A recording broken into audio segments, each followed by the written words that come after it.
in possession of this technology and that control this stuff, that are keeping it away from the U.S. government, are they like their own autonomous government, a slash military slash air force that is completely detached from any other world government?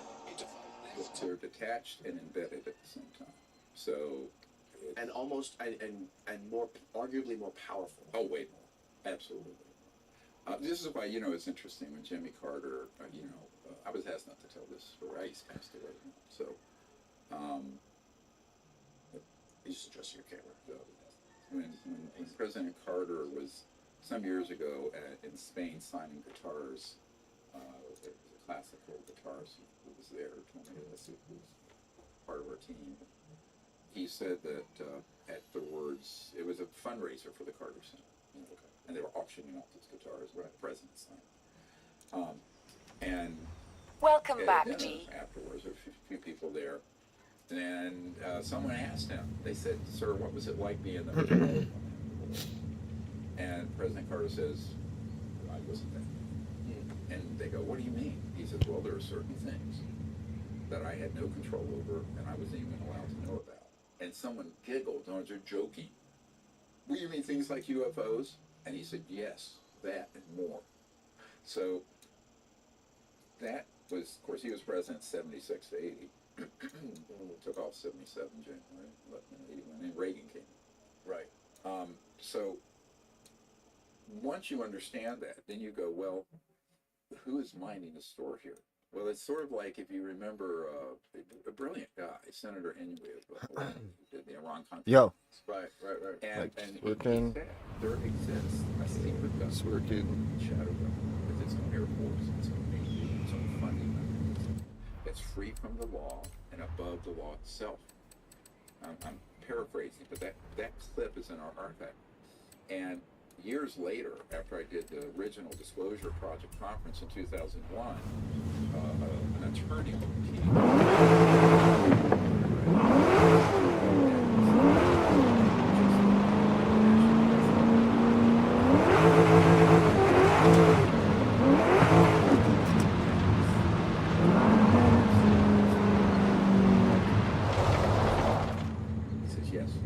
basically these UFO issues, that's the crown jewel of this shadow secret government operation. And it is above the Constitution, but the kinds of technologies they have, I mean, we're not talking about a jet aircraft or a rocket. You know, I tell people rockets were cool up until 1954. So if you think SpaceX rockets is all get out, you're only 70 years behind the times, bro. So, but that's fact. But this means that you have an organization, you know. One of the initials on that NRO document was MAGIC, stands for Majority Joint Intelligence Committee, or MAGI, M-H-A. Ooh, MAGI, that's MAGI. Yeah. Do you think that any of these witnesses are strategic disinfo? Like, if I was the secret government that had control of this stuff, I would deliberately inject some bullshit into this. I would absolutely put some fake whistleblowers out there. Yep, and that's what we have to always do. We've had this happen a couple times. Right before we did the meeting for Admiral Wilson, we had a gathering off-site for members of Congress. And the chairman of the House Oversight Committee was there, Dan Burton, and all those people. And we found out the night before, and I don't credit myself with this, my military advisor, who has to be nameless, and Edgar Mitchell, another person, was sitting at a bar with this guy. And he started telling things that they knew were factually not true. So I got word of that. I was already up in my room. I said, that person is removed and escorted off the properties immediately, and if necessary, by force. So that person was ejected from the meeting that was happening the next day with these members of Congress. So, yeah, of course. I mean, that's something we always watch for. And, you know, I'm not 100%, but I'm certain that what I'm sharing with you about this is true. And I don't rely on one source. So, in other words, if something, the crazier the count is, the more I want to hear from multiple corroborating witnesses that don't know each other. So there's no collusion. So that's what we tried to build with this mosaic, this disclosure mosaic, the great separate the picture. Yeah. Because you could always have 2 or 3 people who work with each other that confabulate the same nonsense, right? So it's that's something that happened with this recent fella that was just on Jesse Michaels' podcast, Jake Barber, I believe his last name is. no, I know Jake very well. Yeah, he mentioned you. Fantastic little documentary that Jesse Michaels put together, and Michael Herrera, I believe. Yeah. And he mentioned during that interview that Jake, and I'm probably butchering this, I don't remember it perfectly, but he said that he was a part of some secret black program going to one of your conferences to try to subvert some of your witnesses. A year and a half ago. That was a year and a half ago. And then when he heard this guy Michael Herrera's testimony, he said, "Holy shit, that's exactly what I was doing." Yep. That's like I saw this with my own eyes. Yep. And then he said he had some coming to Jesus moment where he said, "Oh no, I can't do this. I have to go against the grain here." So he's legit. He's I know it's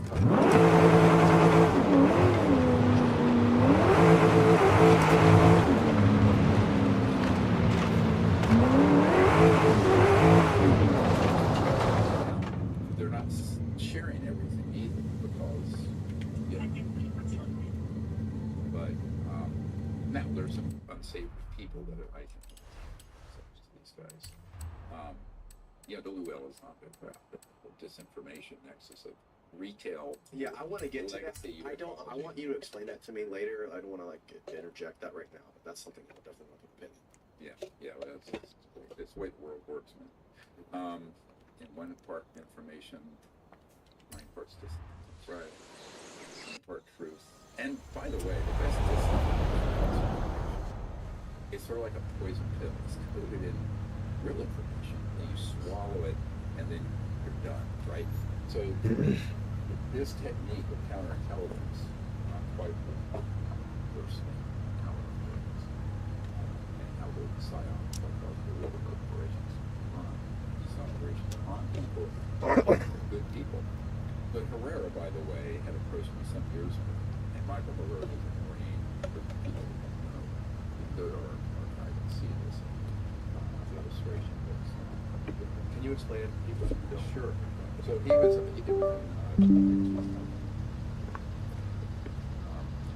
a young, and there was a tsunami earthquake in Indonesia, and they were on an expedition, of course, a humanitarian mission to go there and help people sick. And he finally getting there.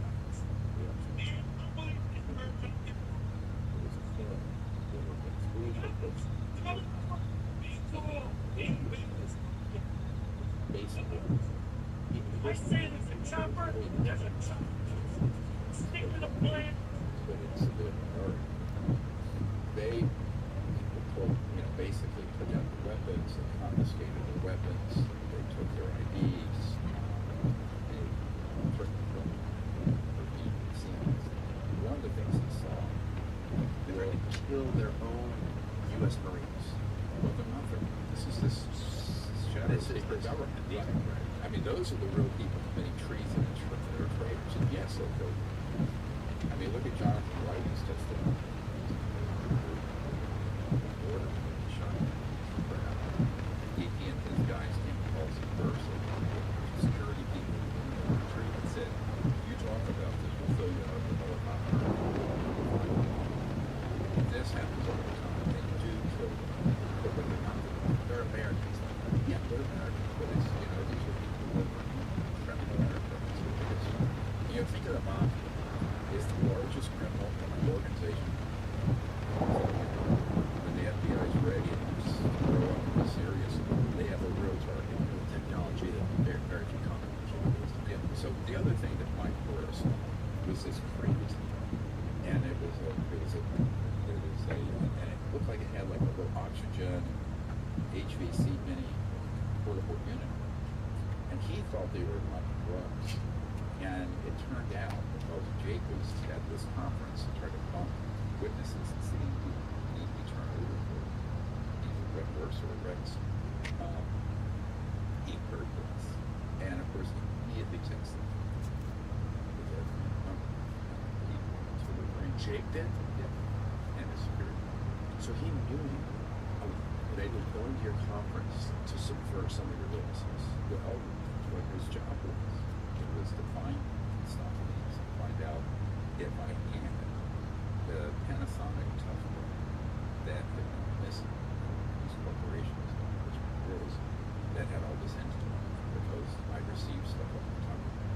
So maybe I had it.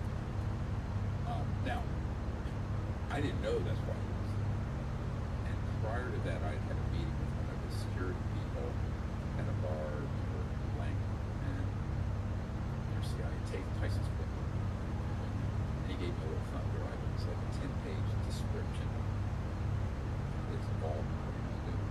And he subsequently, a month or two later, came in June 2023 to this Disclosure Project conference, a press conference we did, where there's some other whistleblowers speaking. But he immediately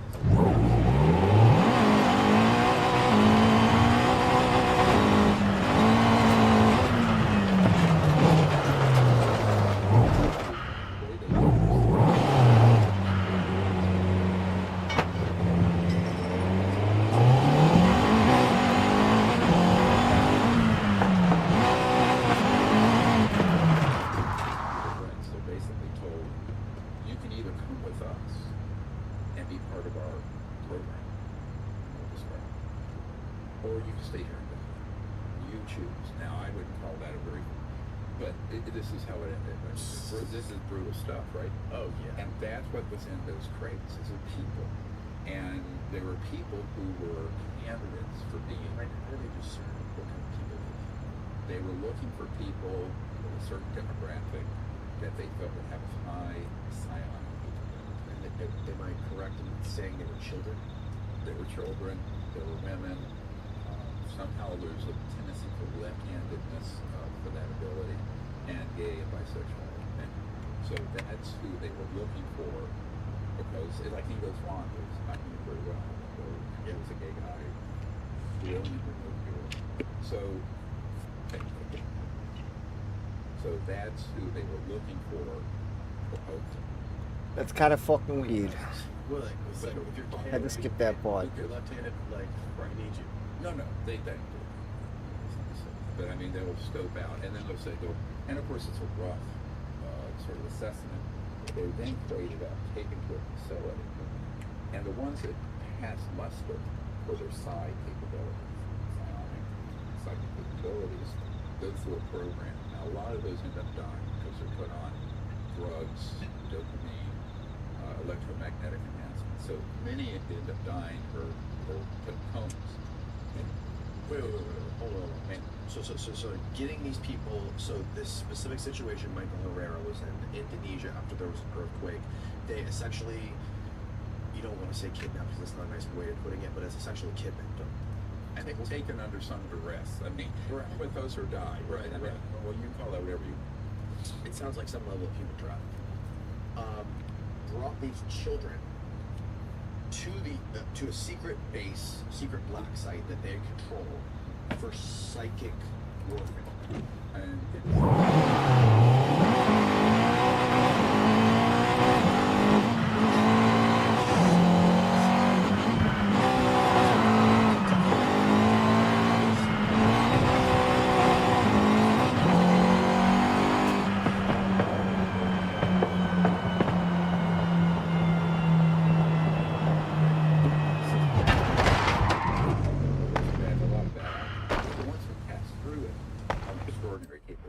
But it's an enhanced.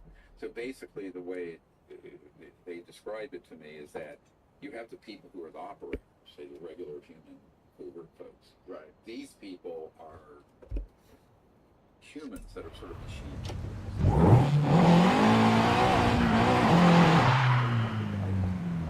Fucking cheek, mate.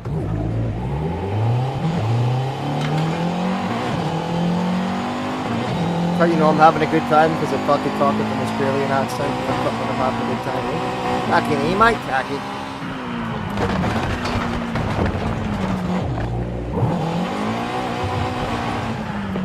It totally makes sense. And of course,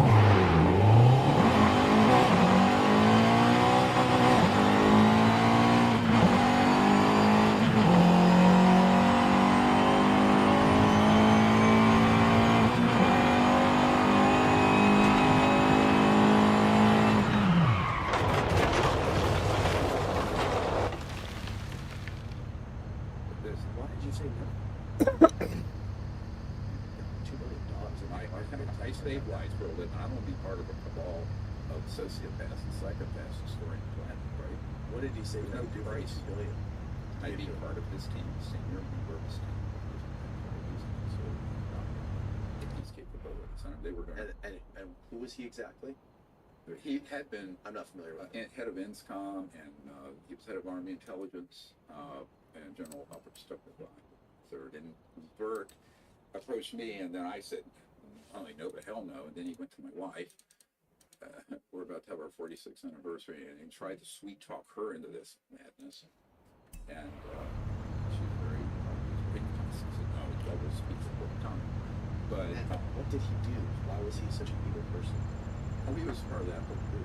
He was like Peter passed away, but he was part of the same kind of group that the people like Herman and Stanford. They're all part of it.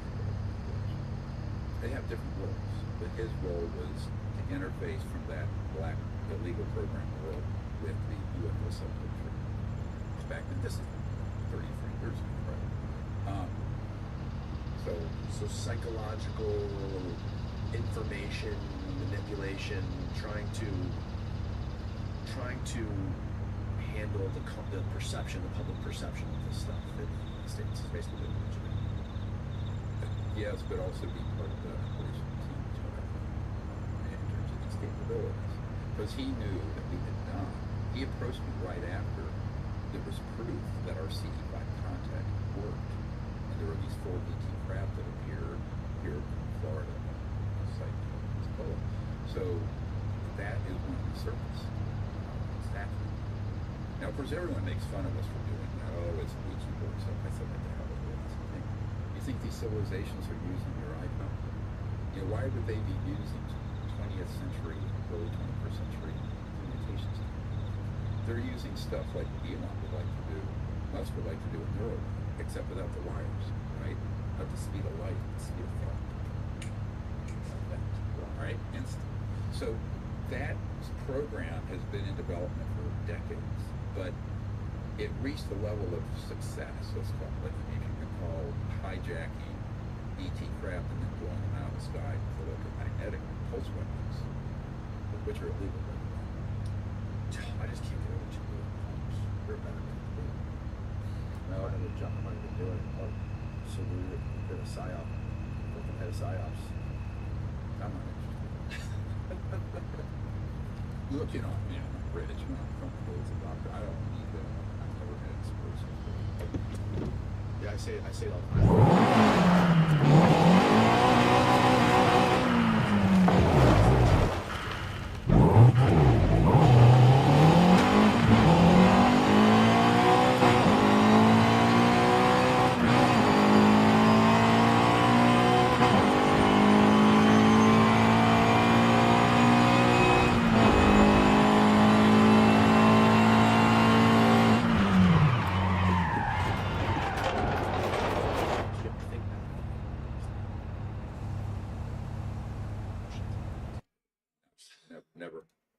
Never, because then you're owned.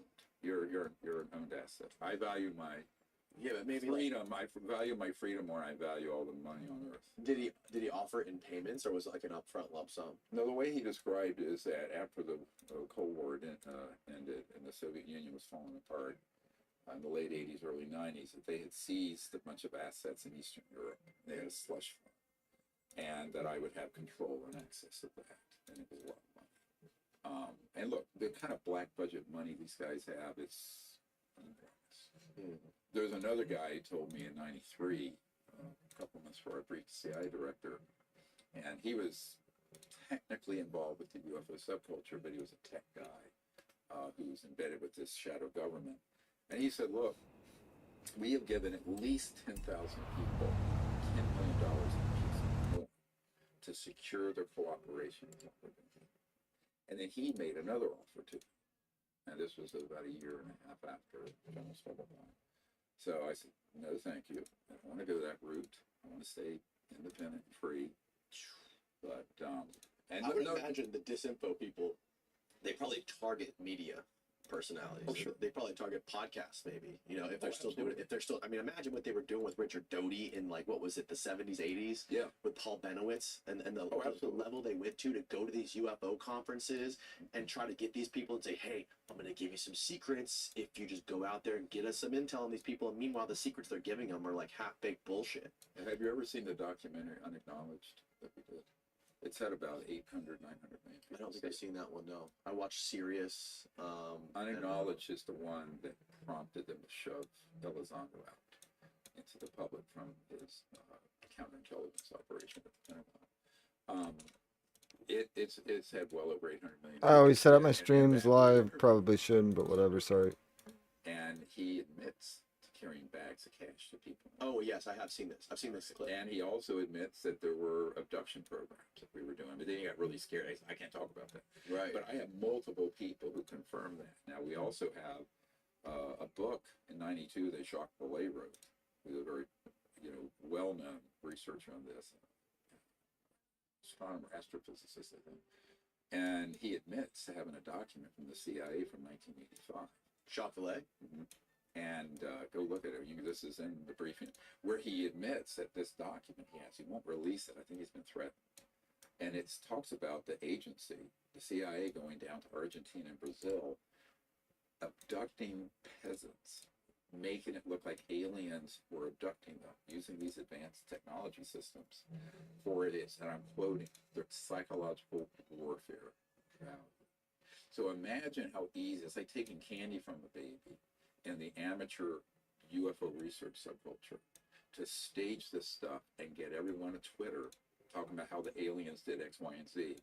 And they're staging, it's called stagecraft. I know what the technologies are. I have debriefed people who are operational on the man-made UFOs doing it. The cattle mutilations have nothing to do with ETs. It's all us. That we can prove. So the Project Gasbury or something, where they detonated in the 70s. They detonated a subterranean nuke, and they had helicopters going out and basically is this correct? Where they were mutilating cattle and they were doing surgical operations and taking out certain parts of the cattle, the tongue, the glands, and trying to determine whether they had been infected with this sort of radiation, whether the food and the crops and the cattle have been infected with this stuff. Well, that's one operation. There's another operation to get substrate material, biological growth material, for their little weird grade. Whatever. If you guys are watching live, at least you'll learn something. I'm literally learning how to use OBS while I'm talking to you guys, so bear with me. The more advanced ones are sort of what they call bio-nano machines. So they have a biological and a technological component, but they're man-made. And people go, sounds too far out. I said, but wait, imagine what kind of, if you have that kind of mad scientist mentality, it's like Dr. Strangelove, and you've got the virtually limitless funding, like budget and otherwise, criminal, drug running, everything. Yeah. And you've got ET technologies that you're studying for decades. You're going to be able to come out with a whole constellation of dirty tricks to fool people. It's so interesting to detangle this stuff. Well, that's my job. Is to try to make sense out of this madness. And from my understanding of the cattle mutilation is the Atomic Energy Commission, like when they did that, I think it was in '67, where they detonated the subterranean nuke to find natural gas reserves in Dulce, New Mexico. What they did was the cattle mutilation was like a monitoring program to assess radiation leakage in the ecosystem or whatever. And at the same time, they were testing some of this exotic aircraft over the same location. The people started to think, oh my God, these aircraft are doing this to the cattle. It's aliens. So they said, oh, the people are saying that? We're going to keep flying our aircraft over those cattle, testing mutilation deals. So that was like an insane level of...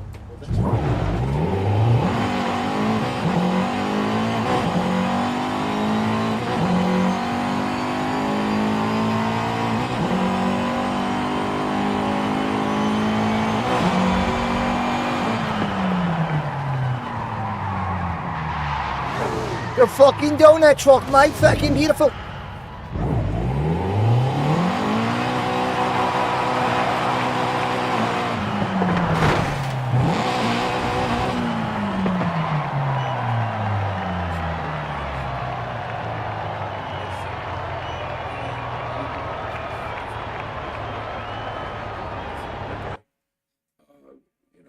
those people, they're, you know, like I will be absolutely not only shadow banned, but banned to tell the truth on a lot of media.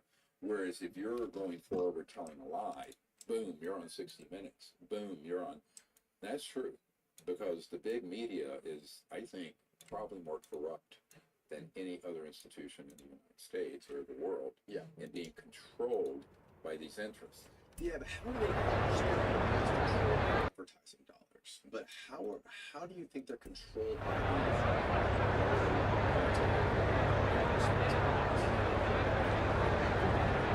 money to them? They're Knox. They have a non-official cover. You know, by day and public persona, they're a media person. They're actually working with the agency or some other entity that's part of this compartmented shadow government. And, you know, I know people like that. I mean, probably if I had taken the money, I would have been one of those guys, right? Yeah. So, you know, that's how that works. And it makes, one of the problems with Washington is everyone's so busy doing a million different things. You know, they have 99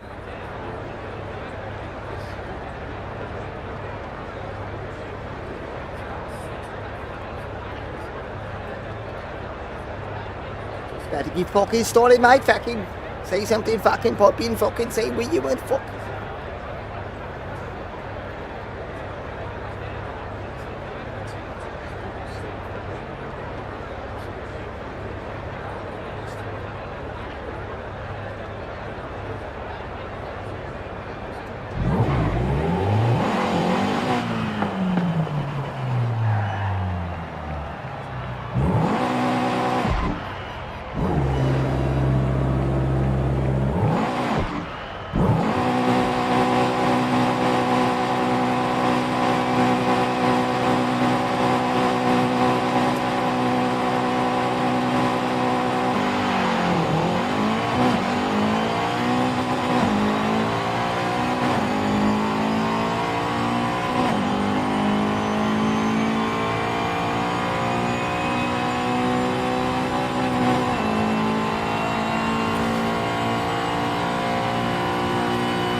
Chance that they flew by a civilian aircraft, they put the gorilla mask on, so that they're poisoning that story already. So if the guy goes to the bar later, goes, dude, I saw a monkey flying a jet plane. Well, and the early abductions in the late 50s, early 60s, they had the man-made UFOs and they had some guys very short stature, were not quite looking normal, and they're kind of like Hollywood. You can make a guy look like Darth Vader or whatever. That they had that stagecraft, and it was incredibly convincing.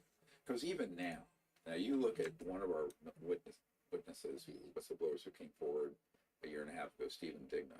It was at Fort Irwin, California in 2000. And he was called out by some Raytheon guys to look at some objects that were out over the range. They had to cancel their live fire exercises because of this. And it was a triangular, not quite equilateral, but more of a pointed triangular craft. And they didn't know he picked up a pair of night vision scopes. And he looked at it and he saw the detail.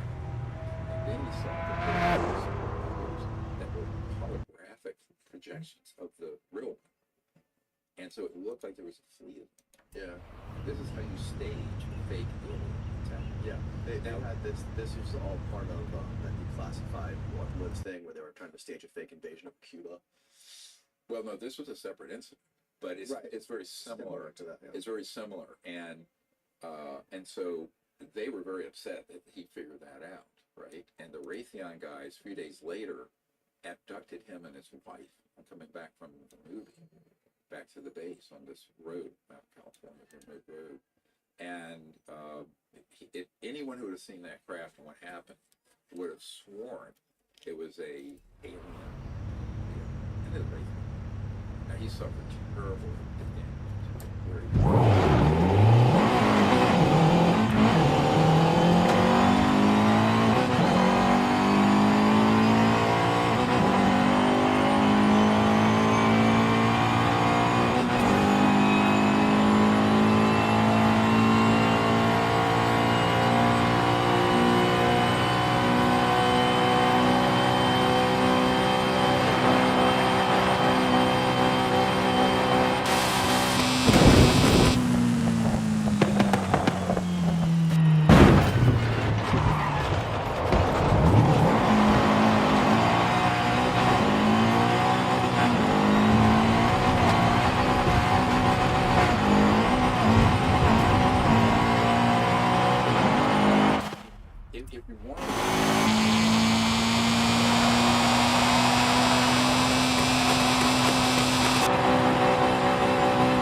telling 100% the truth until he started telling tall tales that were led to about how they did these villages. So, someplace. Elizondo told him that? Yeah, so he fell into that disinformation trap along with the information trap. But a lot of people do that. Right. Because those guys will say, hey, I can get you a $10 million Booker movie.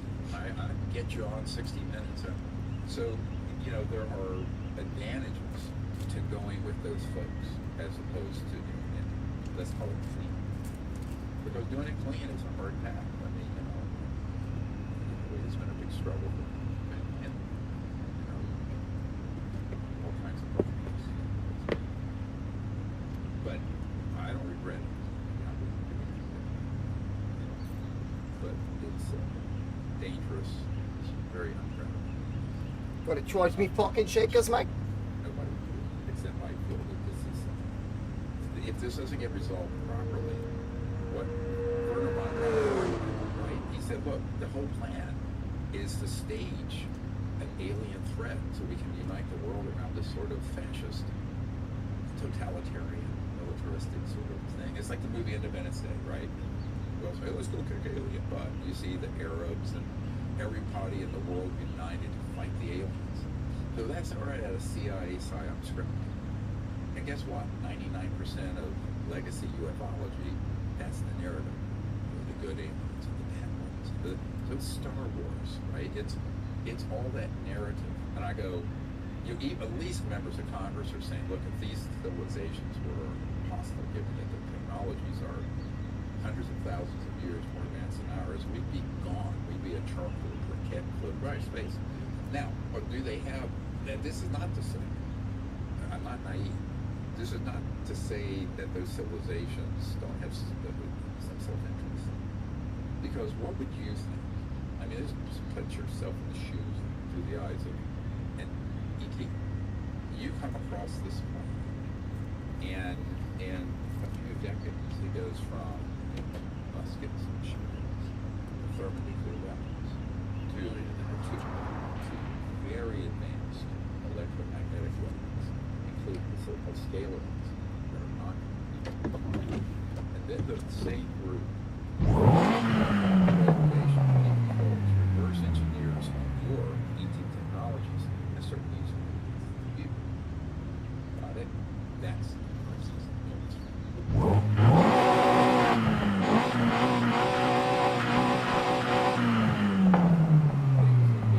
The advanced technologies, human tech, to those people on Earth indistinguishable.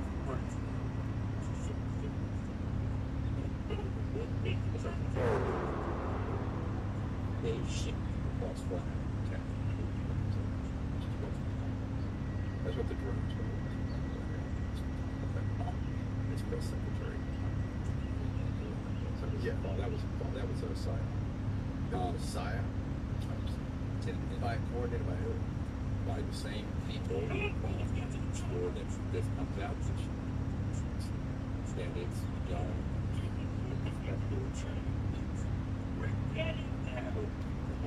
Brave, just like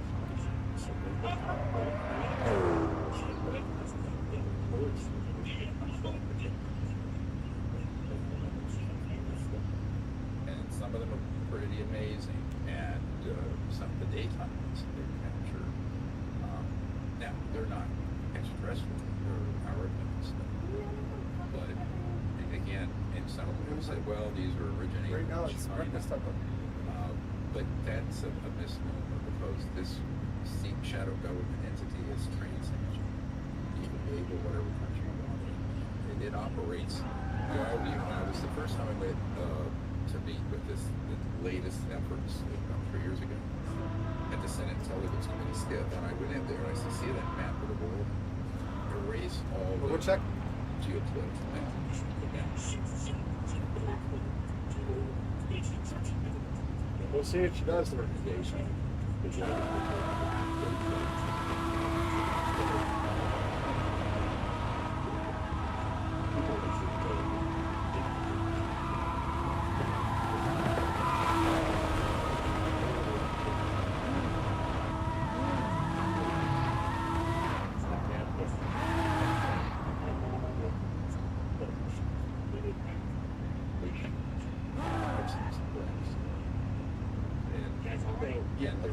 the recommended for what the yes.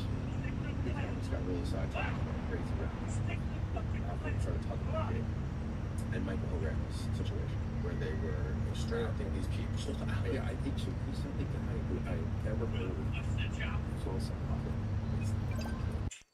Really only sort of close that.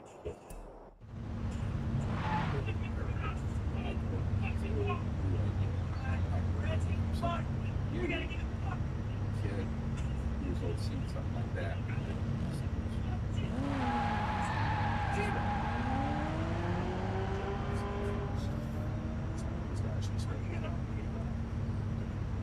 So they're taking these children from foreign countries, these underdeveloped places, and adults. But the primary reason is because out of a mental health city that they live in, they're in a completely negative environment, and they're being working with nature somehow, and that somehow makes them go into the cycle. It's the psychedelic stuff on top. They're this whole dopamine demons, and that's all kinds of technology, use them to summon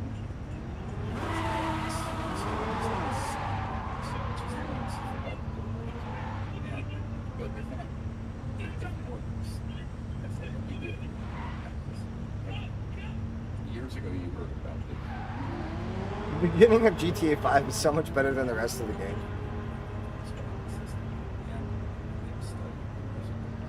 You guys are always on. So if you're looking at this stuff, what your Iranian drones caught them. no hours that they intercepted and hijacked it basically.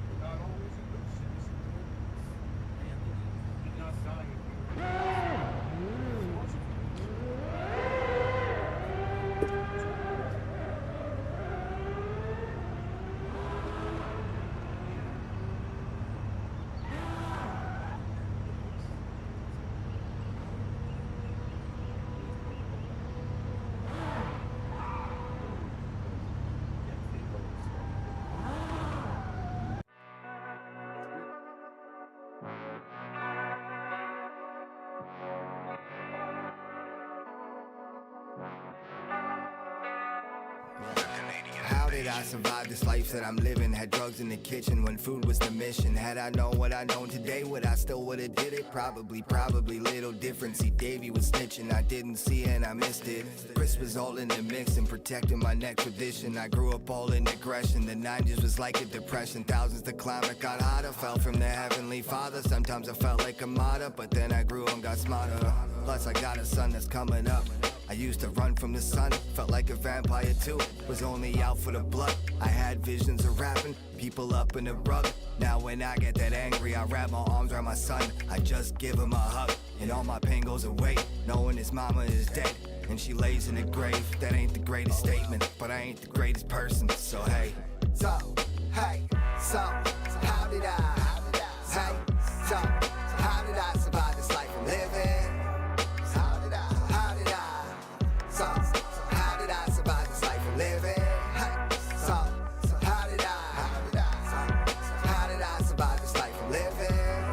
So how did I survive this life I'm living? How did I survive all those late nights tripping? I had to swallow my pride inside a cars dripping. I seen chalk lines, but this shit was laid out different. Looked like a walk by with 4 knives and 8 guys living. You ain't gotta talk about them dark times, my guy, I've lived it. I'm dark side till I die, or I die in prison. Hell of an awkward line for you whack ass liars. Such a pile of bullshit, they couldn't stack that higher. So if you whack and you rap around me, I'm getting tired. I got a long shit list, like a bitch ass choir. When I write, I'ma take them all out. Night Esquire, it's out of sight, no fight when I fight with fire. High def, motherfucker, make your mic retire. Slight twitch from the right hand, make your right man lie right beside you. 5 for 5, but don't let me remind you. 5 for 5, but don't let me remind you. So how did I? Hey, so how did I survive this life I'm living? How did I? So how did I survive?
again, a one source. But, and if you look at the people who were there at the retrieval site of the one that was that was, but, in 1947, the only thing we had that would have been electromagnetic were ones that were on the street. So what was called the disc that we brought over from Nazi Germany at the end of the war, that was not stable. And if you look at some of the old UFO movies, you see it looks like they're like falling like a leaf like this.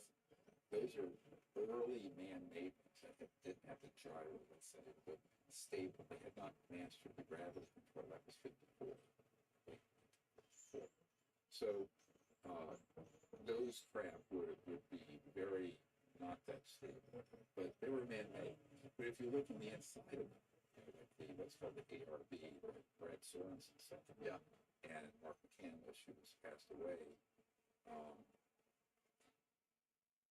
illustrated for us. Got the sort of good concept and schematics. All the interior components, this is late 50s, early 60s, were Mercury era components when you looked at it. Now it was electromagnetic, it had gone into space before it went on. But it was stellar, and certainly if it came to ground, it would be obvious it was man-made components, like right away. So I point out to people, one of the big confusions here is that, and it makes it easy once you understand, there's the man-made and there's the non-human, sure, ET. But if you don't, and in here is a number of craft that were illustrated, and they're side by side. You see a man-made one versus an ET. But I will say, Can I see that one? I'd have to forgive you. But So is Roswell a man-made or is it ET? that one, the one that's the famous case, I think Tired of stuff here that's too small. that are mixed up. 1945, like Sands event, and that was they were obviously if you're out in that area. This is where you would be testing your prototype. So if you already had, remember the Eco Brown effect from the 1920s to 40s, and then we get the Nazi disc that was brought over by.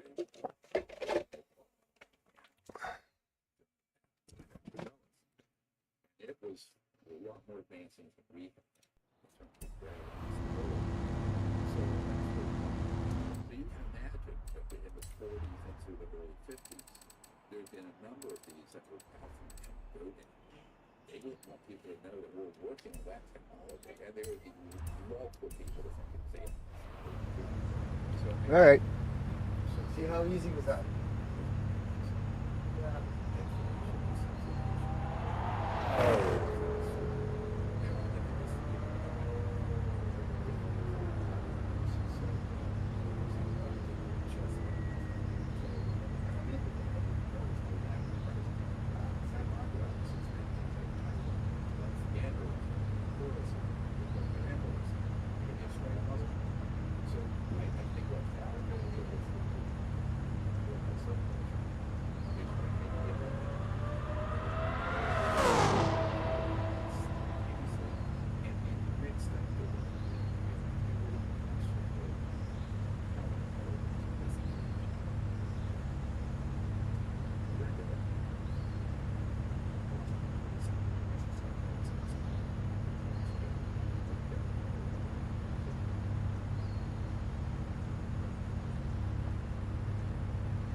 Yeah. No, I like those purple. Yeah, it's okay. Good.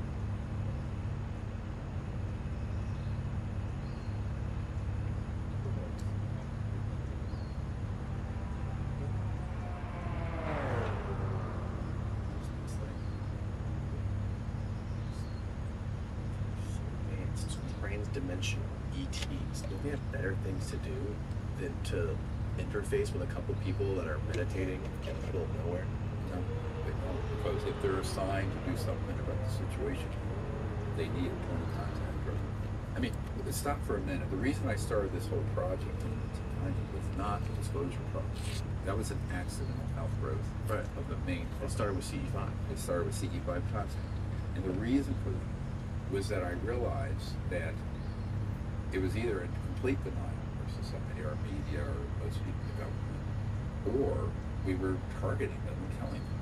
There was no one on the earth setting up, let's call it, a peaceful outreach that would be, let's say, an ambassador level where you're just willing to be someone who does this out of goodwill to establish the beginnings of a relationship between humans and these other civilizations. And I realized no one was doing that. And so that's why I started this whole organization in 1990. It was not to do the disclosure project. I kind of got dragged kicking and screaming into that once I realized that, you know, like most people, they think that the president, the Congress, or these programs, and they know what's going on. When I realized that how dangerous this organization is, had gone completely off the leash of any oversight, that's when I started doing the disclosure project. But that's not what I was mainly interested in. Yeah. But you have to warn these trans-dimensional ETs that they have to be careful for people beaming them out of the sky, right?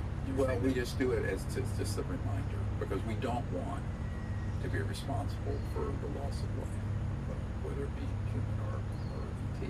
So, you know, I'm a doctor, so above all, do no harm, right? And you know, the saying that doctors are supposed to live up to. So we don't want to set up a situation, and so it's not to say we think they're not monitoring this. It's just to remind them, and also don't be so willing to do something in this dimension because we're wanting this, right? Because humans are really wanting. The ones that come on these events with me, they really want to make there are a lot of people who are very pure-hearted about it. They're not all just jerks, right, out there. We have wonderful people, millions of people who've been doing CE5 now. William Shatner got it. And so what we're wanting to do is show these civilizations there's another side of humanity that isn't a warmongering bunch of jerks wanting to blow them out of the sky, right? But who is doing that? The State Department, the UN. So I liken this to back in the Cold War when there were physicians for social responsibility who were doctors going over to the old Soviet Union to try to create a rapprochement and a dialogue, right?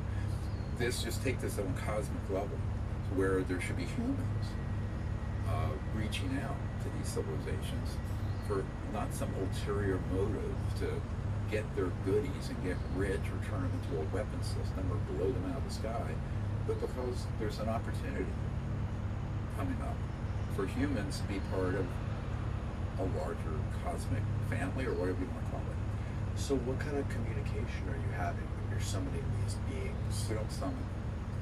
The King of England would summon the ballot. What do you call it? I know Jake uses that term as appalling. You should never use that term. What do you use? We invite them. Okay. You summon your Uber driver. Right? I mean, this is disrespectful. It's completely disrespectful. Okay, well, so look, words matter. Sure. Right? Yes, they words do. matter. I agree. All right.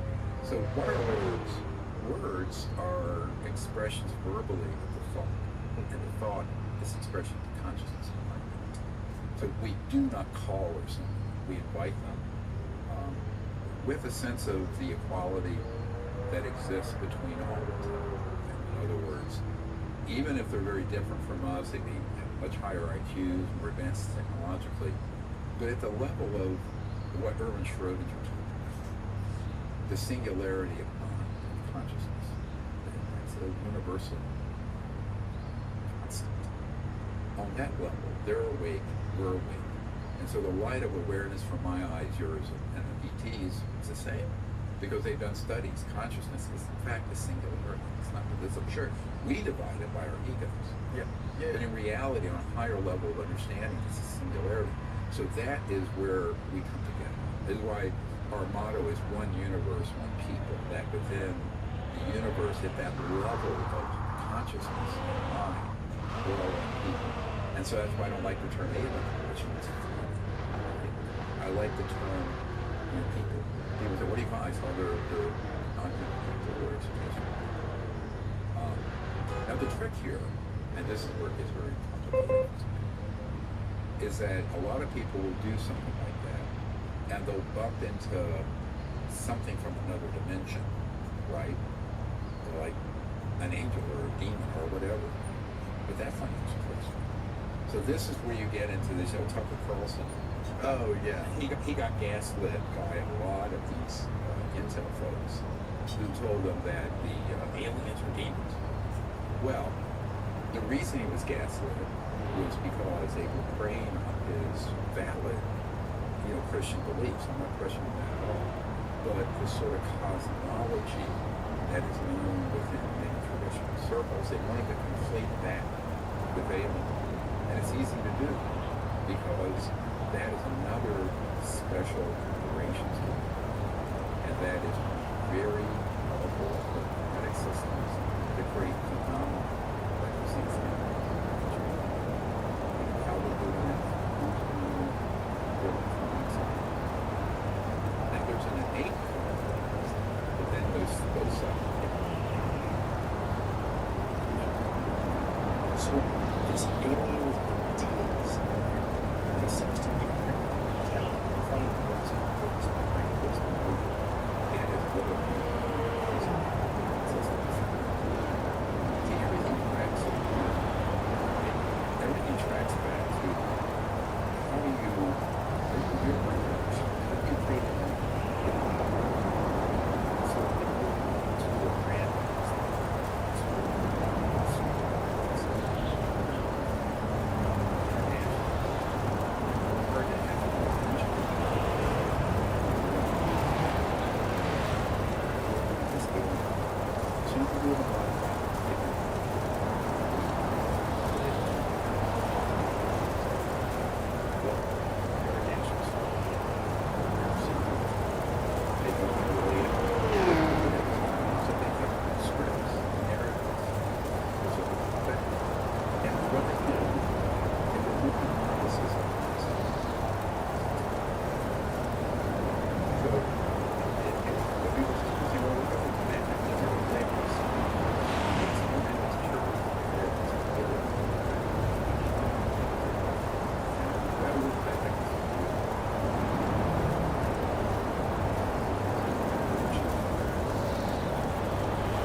same time, there's the CIA,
Well, so I still some questions that are still on this topic. Number one, why do you think so many spooks are so interested and trying to push this idea and encourage? I honestly, I'm not an expert in case. I don't think Well, it's like let's say it's somebody else, right? Somebody else with some crazy ability, right? Why would those specific people be so interested in a person? well, because it's the same reason why I just find it not believe. Right? It's people that go and they see the ability. They want to see what they're doing, how they're doing it. They want to intercept what they're doing. It's real.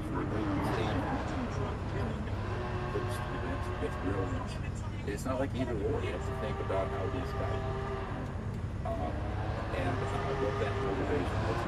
I have no idea. I just know this is very I'm gonna write the name down. Show it to you because I don't want to say this guy's name on the podcast. There's a this podcast shadow band. And I want to see if we can get it. Steve, blur it out.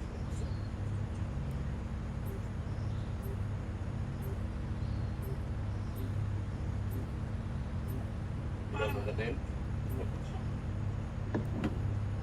Anyway, I get shadow band both. Yeah. Although, you know, it's funny, I was on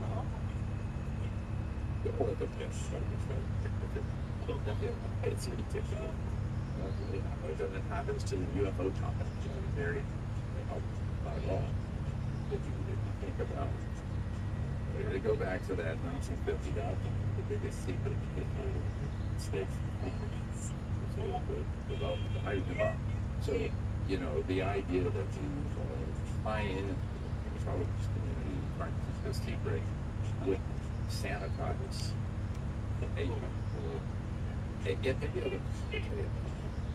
is that those interests are not only penetrating the tech, in many cases they control this. The corporate think about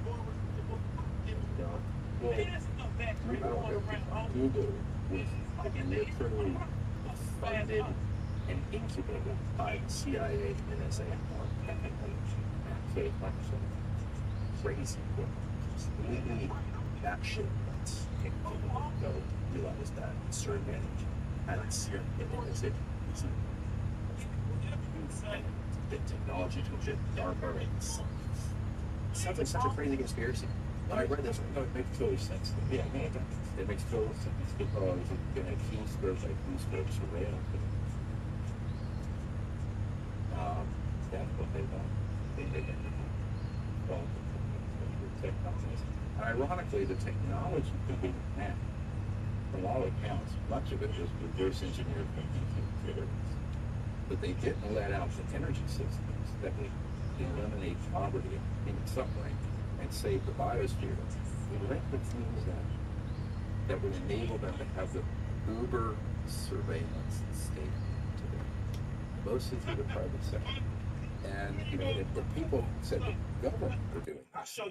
But instead you click on an I agree on all your tech platforms, and you're giving the corporate titans who are interfacing with the intelligence community carte blanche to everything they're doing. It's like a cutout. It is a cutout. Yeah. Yeah, it's, you know, it's to anyone who really analyzes this, it's obvious. Mm-hmm. And that's another question about, you know, our freedoms and privacy and much of the constitutional protections. Right. And I keep coming back to that because whether it's here or anywhere else in the world, if we don't have the rule of law, then we're in the jungle. Mm-hmm. And on this issue that then has sort of infiltrated many other sectors of our society, we don't have freedom and the rule of law. Mm-hmm. I always tell people, they brag about us having a free market economy. I go, oh, really? When the most important breakthroughs of the last 100 years in science and technology that would completely turn this planet into a paradise with free energy and all kinds of technologies have been ruthlessly suppressed up to and including killing people, right?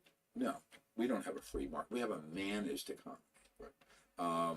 But so what the public needs to understand is we need to evolve out of that 100 years of nonsense and to this whole the transformative new golden age. I mean, the new president's calling it that. Well, you're not going to do just a golden age based purely on drilling more oil out of the ground. You've got to create a golden age by letting our society advance both technologically, but also in our understanding of consciousness and spirituality, and that we're not alone in the universe. And do it in a way that doesn't cause everyone to go running for the door and jumping off bridges because we're being invaded by aliens. I would love to see Trump do one of your CE5. Oh, that'd be great. Yeah, maybe. Well, I want to see him meditate and kind of communicate with these beings. I think, look, you know, I'm completely nonpartisan because I have to be. I've worked through many administrations and members of Congress. Luckily, on this issue, in the Congress, it's very nonpartisan currently. The people who are interested. Yeah, which is interesting. Yeah, and it should be that way because it's not just the United States. I'm dealing with countries all over the world and leaders all over the world. That's frankly, I won't say which ones, but it needs to be a global understanding that transcends. Trying to make it so y'all can see this. Idiotic fracture lines of murderous monkeys. In good quality. Division we can find, right? I think we have to go beyond that in our thinking, and on something like this, it can't. I'm always experimenting with OBS, or even just an American issue. It really needs to be a global issue, and that's never happened. There have been attempts. You know, the original disclosure project of that was supposed to happen at the UN General Assembly in 2001, and the UN Secretary General was threatened. Kofi Annan, he was absolutely threatened. He says, if you do this, there'll be no more funding for the United Nations. So we had to do it at the National Press Club. And his right-hand guy called me up and says, Dr. Vera, we cannot do it here at the UN. So, whoa, that was 24 years ago in May.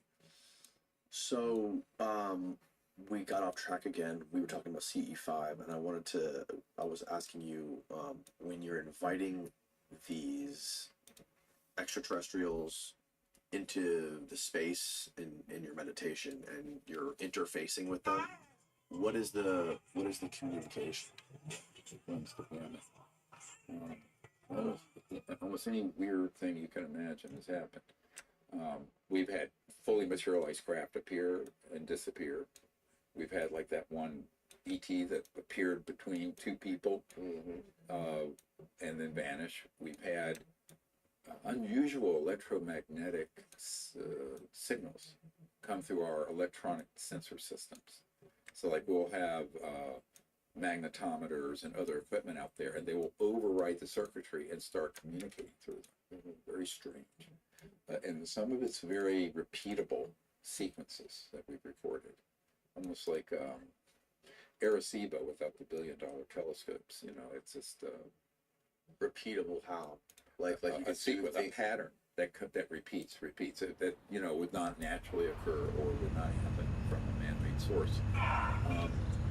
And of course, many people have, and will be deep in meditation to get an override vision of a craft or a person, and say, "Oh, I'm sensing something in the northwest sky at 60 degrees."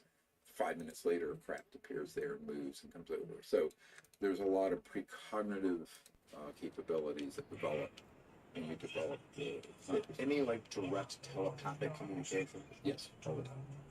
Or where's the context of it? It runs the gamut. But it's for many people who I know it's my experience is that they're making it quite clear they're here for a very good reason. So a lot of it is also laziness. Our civilization is at a point where it needs to either change directions or it's going to face some really terrible things. And it's not a threat, it's just like distance. And it's sort of like the Hopi prophecy, where one line terminates, the other one goes on forever. If you know Hopi prophecy, right? It's sort of like that. That is a theme that comes up a lot. And I think we are at that point where we're going to have to transition. If we continue to think in the same paradigm of division or conflict, it sounds like we're using machine guns and tanks. Not only thermonuclear, but these other technologies that are covert. It's not And nor is it sustainable for the Earth's biosphere. We have 8 billion people living like we did burning stuff, right? So there's a very frequently a sort of Earth-based development that's sort of about the dangers not only geopolitically in this war with these technologies, but also what we're doing to the oceans and the atmosphere, genetic mutations and cancer rates. Yeah. Then all of this is a consequence of having suppressed for 100 years breakthroughs in technology that would have moved us onto another path. Right. So that's what we call the documentary The Lost Century. Yeah. Because there's a lost century of social and technological evolution, but also with that, sort of spiritual evolution. Because what happens when a world no longer is fighting over scarce resources? The work week will drop 10 to 15 hours a week. People have extraordinary amount of time for creative pursuits and the pursuit of higher states of consciousness and meditative and what have you. Hopefully not everyone's spending all their time on YouTube looking at kitty cats playing the piano, but that might happen too. But I think there's two main drivers. There's fear of death, and I think there's sex. I think those are the two main drivers of our civilization and where we're going right now. There's a great quote from this show Westworld, where he's saying the human intellect is like peacock feathers. The human psyche is like peacock feathers. It's an elaborate mating call. Everything from the Mona Lisa to the Eiffel Tower to the Brooklyn Bridge, the Statue of David. All it is an elaborate mating call. Some of the best creations and pieces of artwork in human history. And that's sort of what drives our innovation and our drive to make more money, to get better things, to drive a nicer car, to have a bigger house. And it seems like if we didn't have that, if we were genderless and if we didn't fuck each other to reproduce, then maybe we would be on a different trajectory. well, I don't think it's either or. I mean, I think we can have a body and it's physical and also pursue states of consciousness and spirituality. I don't think the asceticism is the way. I don't think you deny the one, but you add to that a higher conscious understanding and spirituality. And I think that is the balance. That there's sort of like these inherent tensions and contradictions that exist in the modern era, and has for many, many times. But one of the features you mentioned earlier of the P3 or psionic operation, when you mentioned that some of these areas that we would call primitive, but they're living more in touch with nature, have this innate ability, it harkens back to the Aboriginals in Australia that had what was called dream time. And they would literally have lucid dreams at night, communicate with each other, and have meetups with no telephones or smoke signals or anything. And so in many civilizations that we would dismiss as primitive, that was just part of the natural order. Western civilization, coming into science and through the scientific revolution, and also rejecting the superstitions and excesses of the Middle Ages, sort of threw the baby out with the bathwater. So I see a time where we'll go forward as a high-tech civilization, but at the same time an increasingly conscious and enlightened civilization, both. And I think that's the sort of balance where you become a very advanced civilization because primacy is with your conscious evolution. You know, the world is as you are, as it says in the Vedas. The world we see is a reflection of Who the fuck you calling neo-Nazi, motherfucker? And so I think back in the law, there's no reason why we have to be stuck in the current state of things. Now, change is difficult for adventurers. I love adventures, but it's something that if we stay, you know, there's like the old Chinese saying, unless we change directions, we're likely to end up where we're going. I say, look, where are we going? I'm going down on Canada right now. Not just geopolitical, but in terms of tensions and problems, but also with the earth and the environment and poverty. You know, the Economist from the last couple of years ago had an article, 3 billion people on Earth. Hey, Sammy, I'm out. I'll holler at you, homie. That's part of it. So, Jimmy, are you sure you want to run it up? Take the wheel.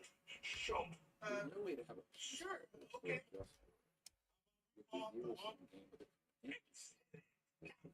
Listen to what? But David told me the other day, if you bring these out, there's so many powerful interests. You're talking about hundreds of trillions of dollars in aggregate. So, and that was the mistake. If these technologies have been brought out when they're working for $2.5 billion, This chump change. I'm going to knock some ass, grown 6 inch, funny, got a fat piece out. Who you trying to impress? Your auntie Denise, with all that hurt this nigga, she got ass. She grown, yeah. She grown into a fucking idiot. No, she ain't sexy. She more like obsessed with sex, nigga. Oh, that's exactly how I like my Forgot how funny this fucking game is.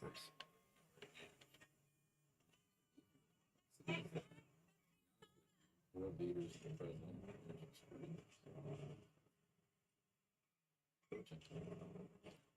what I'm concerned about is that it seems that in the next year or two, this is our. Man, shit, it's good to be home. When I meet with them,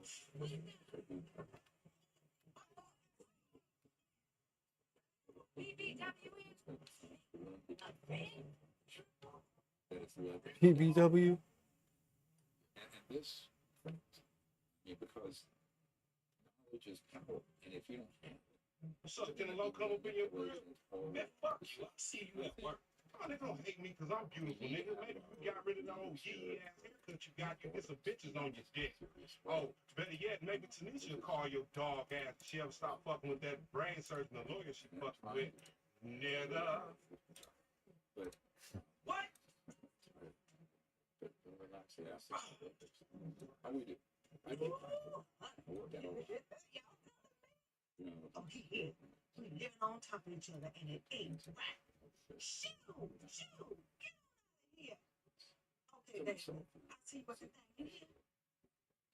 I was on the phone, boy, don't be listening. God damn, wait on that. his shoulder was ripped off, having split open. I had 4 surgeries. I was leaving things like that. Those were the worst. Even killed. 2 by electronically induced cancers, and the former CIA director, Bill Colby, who's just bring these energy technologies out. They just wet worked him in the river south of DC, make it look like that. So this is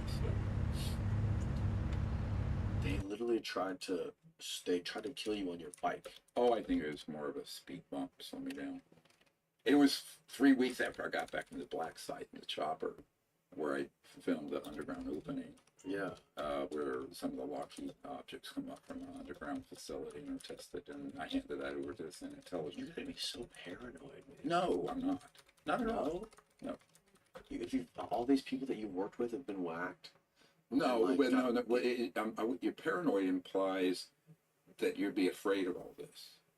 But I think the saving grace, even though I was raised an agnostic atheist, of having had that near-death experience when I was 17, You're not afraid of death. I'm not afraid of that. What is it? Oh, now I don't like being tortured. I don't want to be injured. I'm going to have a life of misery, which is what they've made my life. That's what they think. But no. I mean, being without this, physical body and being in the worlds of the conscious light that I've experienced, no, that's a beautiful thing. I don't have a death wish, but I'm also not afraid. I mean, it's sort of like the old Shambhala warriors. If They were trying spirit to take- warriors. Why haven't they? I mean, I would imagine like all this stuff that you're doing, and you've been doing this for so freaking long. Yeah.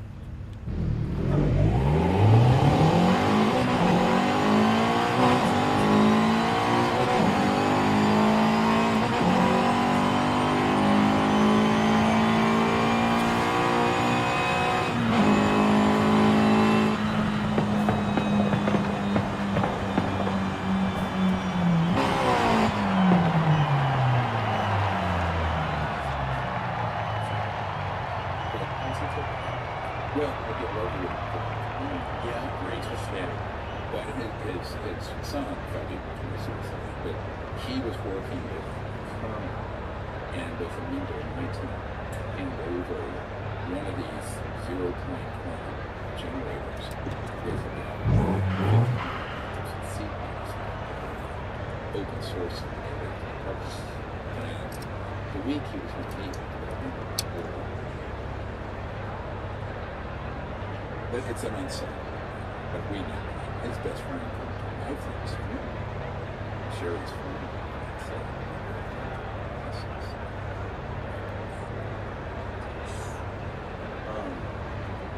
going back to the Angels of Texas stuff, you heard of the version of the store? yes, I have. That thing smoked stuff. And in the bar, I talked to the agents. But here's the other part. I'm not an expert in that case. But the question is, was it ET? Was it human induced? Was Hey it Google, from- turn on my TV light. Fucking stupid bitch, stop turning this shit off. You ever seen anything like that? You know it smells like Hey, you're gonna be fucking sorry when I go up to your company and fuck the shit everybody.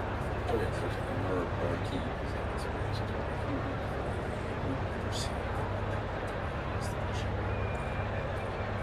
And one of the questions I always have is, given what I know about what human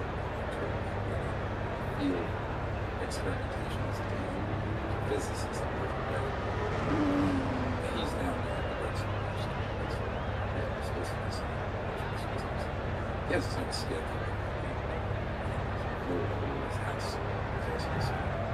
Secure information. I mean, these guys have created like toroidal electromagnetic systems where they will tap into the ninth ring of some creature would be 3D running around the light. What? And it sounds absolutely batshit crazy, and it is, but it's true. So, whatever you can imagine, you know, Ben Rich, the week he died, was talking to a friend, aerospace school, and said, and Jim was pushing on this issue of all rocket science. He said, well, anything you can imagine that you've seen Star Trek, we've already done at the Lockheed Schools, and it's not at Area 51, it's out in the desert. And that is true. I've been over the facility, right before I was but, so, there are people who have surfaced describing some of those. Well, what does that mean? It means that the capabilities of this covert human group could stage anything. And this is why people say, well, you're the biggest skeptic I ever heard. You don't believe it. I said, well, you know, I'm not saying there aren't genuine extraterrestrial, but there's all this other stuff. And all this other stuff is really complicated. And it makes sense once you unpack 7 or 8 years of super advanced engineering and science and technology study this area of physics. And one of the big mistakes everyone makes is they don't give enough credit to the genius of the people who are these programs. Like this gentleman I just referred to, he's redacted what we're making better as a public, not redacted for some other folks. Highest IQ, one of the highest IQs. And what I found is that people with very high capabilities, they're tapped either right out of college or high school and brought in because they have such amazing talent. And there's a process for screening for them. And it's a real process. And they're looking for people with extraordinary talents and IQs and abilities. So I always tell people, the smartest people I've ever met are not at Harvard, MIT, Caltech, or whatever. They're in covert operations and corporate, and some government. And those guys are amazingly brilliant. And they're highly incentivized to study this and figure out the complications. And I think people grossly underestimate it. And because they underestimate it, they're constantly deceived and tricked by human phenomena, human beings, against that weird stuff, and thinking it's something that isn't. And that's what happened with the skin. So it was an innate phenomenon there. I don't think it was extraterrestrial, it was extra-dimensional. And a bunch of guys operating with rather big intelligence set up this electronics that ran the range forced it. And then they started phenomenon. I don't know how they did it. They have somebody who's embedded in that team that's described it. Same thing with the Bradshaw. So, recently there was some, of course, who was talking, yeah, that's an idiot, but I've had my people scouted out the guys all dressed in black down below the hill, and it's a complete black site. I don't know what to say. So this happens. If you have an area that has an innate, some would say a portal, but an innate phenomenon going on, those will get taken over and turn into a black site that's human. And then the public gets gaslit and deceived about all the phenomena there. So it's more trickery. You're saying that they will deliberately use their tricks to make it seem like there's some crazy fuckery going on there, and it's some sort of interdimensional portals, witches, and all that stuff. And then that will force the rangers to get rid to flee, and they can buy it. Terrifying. And they can keep doing that stuff.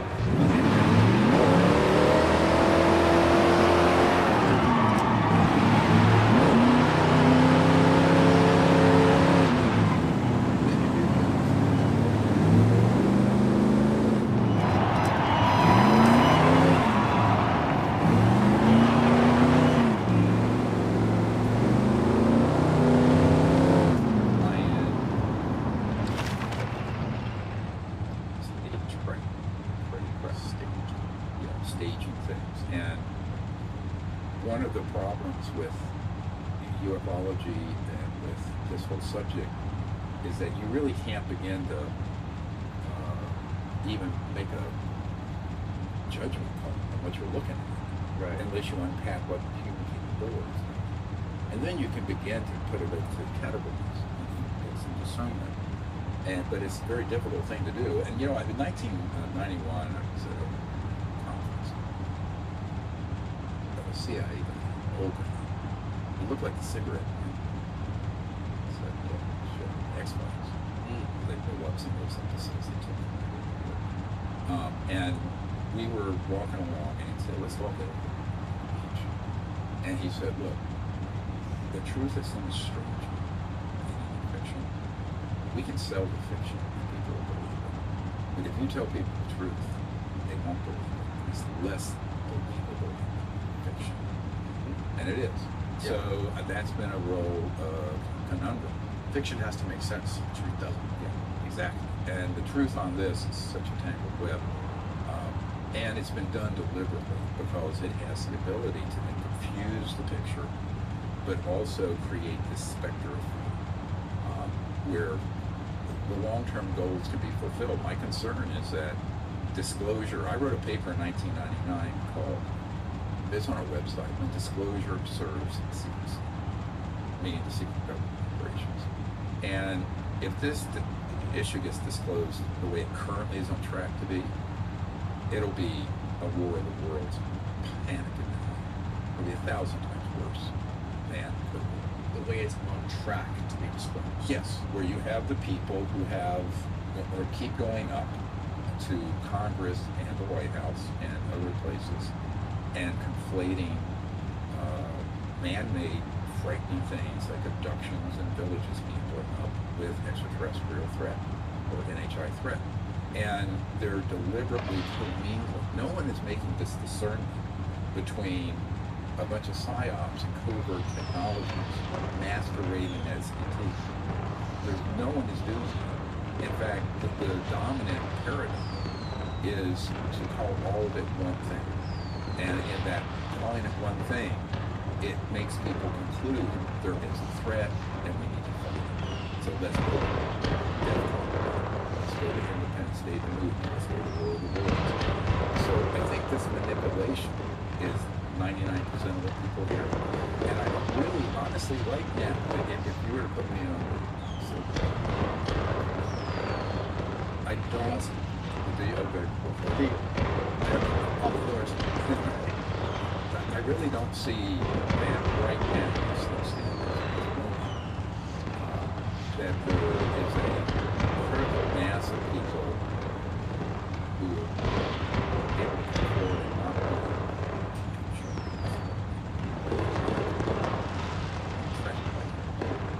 now, it even gets more spooky when you start getting to see people in government who have not been ran and we'll go in with information, and then right afterwards will be a disinformation team. Yeah. So, and I'm a private civilian, those people go into or some intelligence agency. So, it's a daunting, but I don't think we should give up and expose them, but also trick them. But I don't see right now. So, you were alluding to earlier when you were mentioning he is behind this whole threat. It's mixed. I mean, he's actually evolving a little bit off of that because he needs to, and that's exposed. But I think one of the reason he initially emerged was to be sure that 2 or 3 needs words. One is we don't have anything that's man-made, and 80% of it.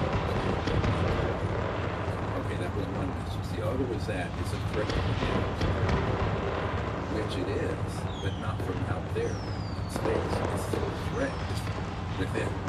I mean, right? But he's a low secret government organization. It's a threat. It's treasonous, it's traitorous, it's murderous, it's unconstitutional, it's criminal. So that narrative is to say, yes, this is real, it's all coming out, but they're a threat. And we don't have anything to fly like that. Now, luckily, in the last 2 or 3 years... Does anyone out there say that we don't have anything like this? Yes, we did initially. And neither is Russian, neither is Fragrant. But that was something that I was forcefully in the public saying that is a falsehood. And I would go to senators and congressmen and say, no, that is wrong. And that is a lie and a damnable lie. Because if you believe that, then a priori, you have to think that all the horrible things that have happened have also been at the hands of the ETs, when they've been at the hands of the CIA Special Operations, right? SOs, Special Operations. So I think that that was the thing that concerned me the most. Now, I'm hoping, I mean, look, I don't have any grievance against any individual, honestly. I mean, mostly, I don't know them. I'm more concerned about the human future, the human consciousness, being polluted with a false narrative that leads us into this dystopian future of endless war and expanded war into space, all this stuff. Because that's how you get there. That's how you get to a catastrophic conclusion. So that's my big concern. And I think this is why I don't care who you are. I'm going to speak the truth about it. There's an old saying, I speak the truth whether it gives you counsel or offense. Does the ER doctor. You know, if you've got a brain tumor, I'm not going to tell you how to migraine. Right? So that's just me. But, you know, and it makes me very controversial and very unlikable. Yes, I don't care. I'm not running for mayor of crazy town ufology either. Yeah. So I couldn't care about that. Sure. I care about what the truth is, but also how the truth is articulated that doesn't result in some just furtherance of the agenda of the secret group. Because what would be, I mean, this is their dream, is to let this come out and pivot the whole world onto a path of meeting Big Brother, to run endless war and offensive and defensive operations against NHL. That's been the plan. And I, you know, right now, I will say that the weight of the thrust of how this is being brought forward, if you look at media reports and social media, that is the thrust of what's happening. We're trying to bend the curve towards something truthful, but also a positive outcome for humanity and for, you United States, because the United States is to crown rule in these covert secret programs, and many of our big corporations are tied into these special projects divisions, and a lot of them. So I think we have to figure out how to do this, but you know, this needs to come out where and I basically in here there's you're gonna laugh, there's a draft speech from the president without speaking of road. I said, but it has to be this coming out, we cannot speak about this. Well, let's just blow them out of the sky, right? That kind of thing. So this is dangerous. The kind of talk that attends these discussions leads to a catastrophe. And there's one other risk that's a little bit. That is, three different people working on each other constantly. Somehow they have intercepted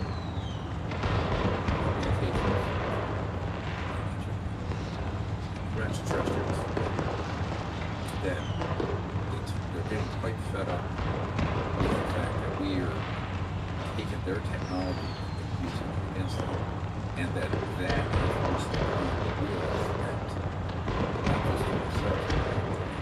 So people are grossly underestimating those covert programs are threatening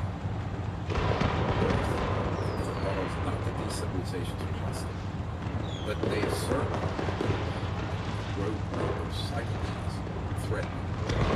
So if we don't get this under control, it'll have to be broken. But the worst case scenario is, well, the aliens just fix this. I said that would be the worst case scenario. If that happens, it'll be portrayed as what the aliens are too smart. Yeah, the aliens are smart. They're way smart than us. So why wouldn't they just quietly shut down? There would be no way to do that without it also being media. So they would say quietly. There's no way to stop it. I mean, you start looking at and list of corporations, sites, facilities, trillions of dollars involved. That ain't gonna happen where it would be noticed.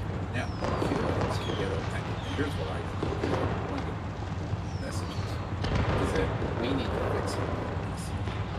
And there's no reason we can't. I think it's sort of a weird, positive curve in this. I think that someone from out there is going to land here and fix our problems. I mean, how well would that work in Afghanistan, right? Or we're going to go in and nation build, and they're right back to warlords and nonsense.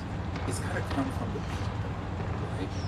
Now, I don't necessarily say the leaders, the people. The people will lead, the leaders will have to follow.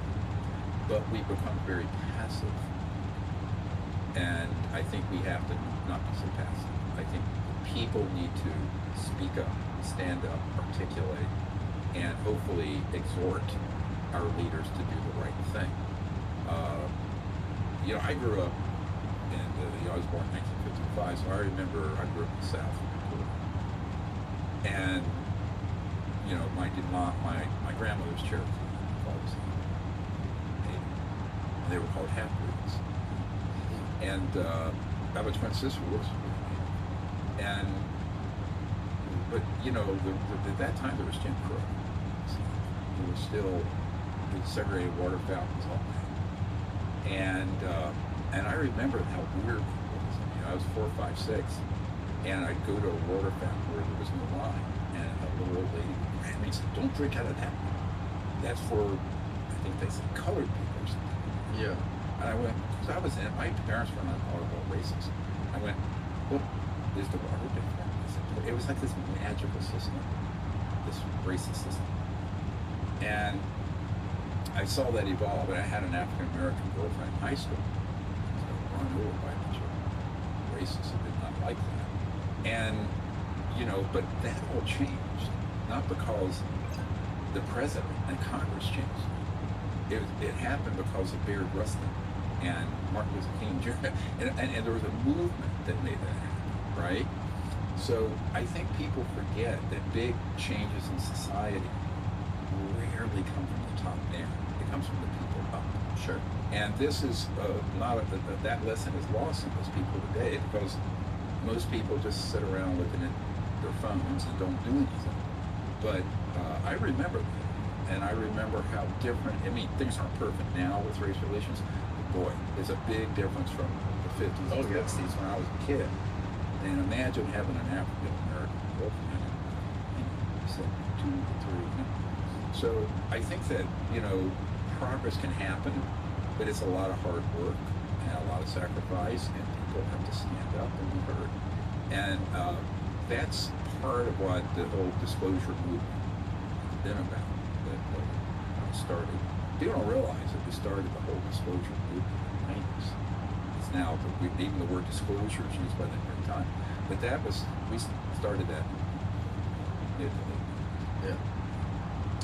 Now, obviously, I think you've said it before, but you believe that people, organizations, whether, I don't know if you were talking about the government or you're talking about these rogue groups, have possession or captive alien bodies. You have to have living. They have living. And who is this that has, is this the government or is this rogue organization? That's the rogue government. It's the secret government, and those are in places that need to be what's called liberated. Do you know where they are? Not precisely. I have a very good idea. So one of the things we have mapped are the underground entry points, and then we're in the connectivity. Say you have the Edwards complex, and then you have east of there what's called the Antvil, and those are entry points into underground training facilities or bases. But they connect underground to Nellis, out to the northern end. So it's an underground. That's what they call an anthill. If you go to an ant, there's tunnels. You go in and there are all these connections, right? So we have a very good idea of where those are, and some of the whistleblowers we're working with know even more. And that needs to be provided to people in the U.S. government so that they can get control of those. And there are some very brave men I'm working with who have been special forces guys who are prepared to go in and get those facilities under control and also to liberate those people. That's crazy too. If these things are so smart and so advanced, how are they going to let one of their own be captured by us? Well, that's a lot of people say that, but just because you're advanced doesn't mean terrible things. I mean, it technically you could throw a bunch of spears by caving into the rotors of a Sikorsky helicopter and jam it up and crash. So, bad things happen. Of course, being a trauma guy, you just see the weirdest things happen. So, just because they're very advanced, people conflate that with being infallible. Right. Well, I think God's infallible, but certainly no individual person or civilization is infallible. So this concept that just because they're extremely high-tech and bright mean they're infallible, no. No, is it that often that it happens? No, it doesn't. The one site I was over, I was told there were 1 or 2 ET craft per year now. And I went over 2 black sites. And so, 2 to 4 a year over a big area of that part of the desert. So it's not like they're dropping out of the sky like flies. It's still terrible. But then remember, we have sites like that all over the world. Australia, South America, all around.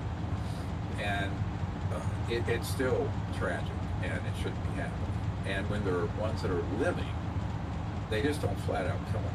They would prefer to interrogate them and keep them. And so my understanding is that there are a number of ETs that are in captivity and are still living. One guy euphemistically called them refugees. They're prisoners.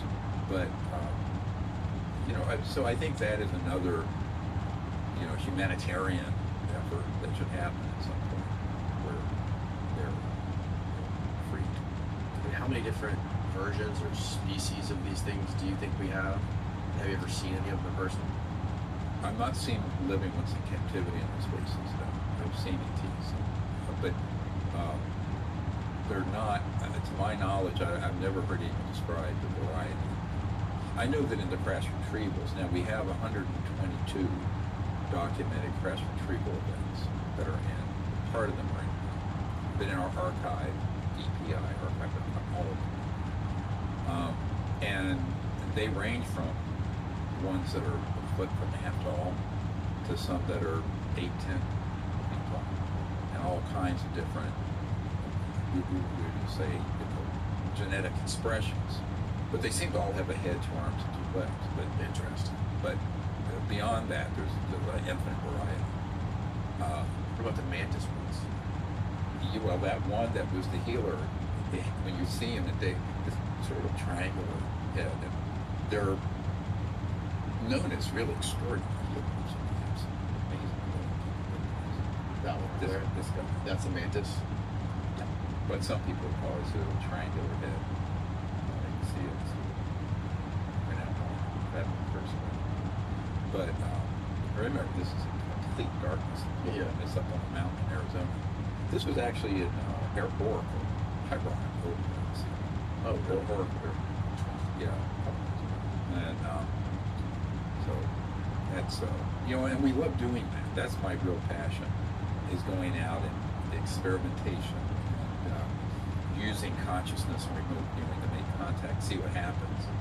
And a lot of it varies on the group, because if there's someone not on the page, or someone there who's filled with superstition and fear, they won't show up because they don't want to be around dumb people that will figure that. Now, what? Sorry, but if you haven't figured that out, they're going, "Why are you out there with these people?" Yeah. And go look at Stranger Things or something. How far have you gotten in your investigation into those beings that you talked about and studied in your Sirius documentary? The small beings, and I think you talked about Gary Nolan worked with you on that. Yeah, Gary Nolan received a lot of money right after we gave him a genetic sample, and he altered the results of it. So we don't know what that creature is. He received a lot of money. Yeah, I think it was 3.4 million. And then, so he is now contracted with the intelligence community to show UAP injuries, which is just a sign. Yes, of course. I mean, the UAP injuries are all man-made. But of course, get someone like him, man-made. It's man-made. Yes, engineered. of course. And but you put this stink on the ETs when it's something we've done. Right? So unfortunately, I think that went sideways very badly. So to this day, we don't know what that thing was. Now, he published a report saying it was a deformed fetus, Yes. even though the top geneticist or doctor who deals with bone malformation said no way, because it was global. It had growth plates consistent, equivalent of a 6-year-old human, but it was only about 6 inches tall. And so we don't know what it was. It could have been something that is a completely unknown species on Earth. It could have been something that's a result of both Earth and non-human interactions that are ancient in that part of the Atacama Desert in Chile. Yeah. There are accounts of these UFOs being seen, and these small creatures. The adult ones are like a foot and a half tall. But to this day, we actually don't know what it is. I mean, I never said it was ET. I said we don't know what it is, but it's most certainly not human. So what was published by Gary Nolan and those guys, and I've had the top geneticists in the world tear apart their data, says totally hoaxed. It's totally academic. So yes, but this is why you asked about being paranoid. I'm careful, but I'm not paranoid, because I've had so many people who could go on the path of finding the truth, and they either get blackmailed and or both bribed, given a lot of money, and next thing you know, everything goes sideways. And so I've seen that dozens, hundreds of times in 30 years. So it makes you a little bit cynical, I guess, or skeptical. So, but no, he completely started out as an honest person. I knew that when I first met him. But at this point, man, that's got to be funny. What about those mummies that were in Peru? The mummies that were shown in Mexican Congress by Jamie? Jaime or something. Those were actually from Cade. Right. And we know, I know the researchers, the scientists who looked into that. I've never been down there, but it was handled like you would handle. There's a lot of buffoonery that goes on with the UFO picture. It was handled in a poor way, but I actually think the actual mummies are legitimate, very old, thousands of years old, non-human species. Now, how they got there, where they're originally from, but these are not hoaxes. I've seen the cross sections, I've seen the CAT scans, but unfortunately, I was going to go down there with the team this spring last year and try to do a scientific expedition, but there was too much interference from other people, and I pulled out of that. But there needs to be a whole series. You have to do ancient DNA, right? Which would be different from DNA you pull on a live person. And it's a whole different technique. You need to have really good forensic dissection, partial dissections. And you need to have everyone in the CAT scan. And then the metal objects have to go through a very sophisticated, expensive analysis to see if the atomic, let's just say whether it was an Earth origin metal or from out there. And you can do that. But this is a very complex and expensive and time-consuming endeavor that would run into the hundreds of thousands to a couple $1 million to do, right? Properly. Now, there's never that kind of, the only funding like that in the UFO subculture is to fund things that are disinformation operations. Fact. So that has not happened yet. Maybe it will at some point. But my assessment of it, I actually visited a man in Utah who had acquired several of these, but they were still in Peru. And he gave me a lot of information. And, when I saw it, he was a scientist. And I went, yeah, these are real. Now, their origins, and to my knowledge, not a proper DNA. Someone attempted to, I think it was a Russian archaeologist, but it can't. Because it's very different when you take DNA. I'll be setting up in a half an hour from now. This was a successful test. How you I'm basically going to be running my stream like this from now on. Multi. And I'm going to keep my screen like this.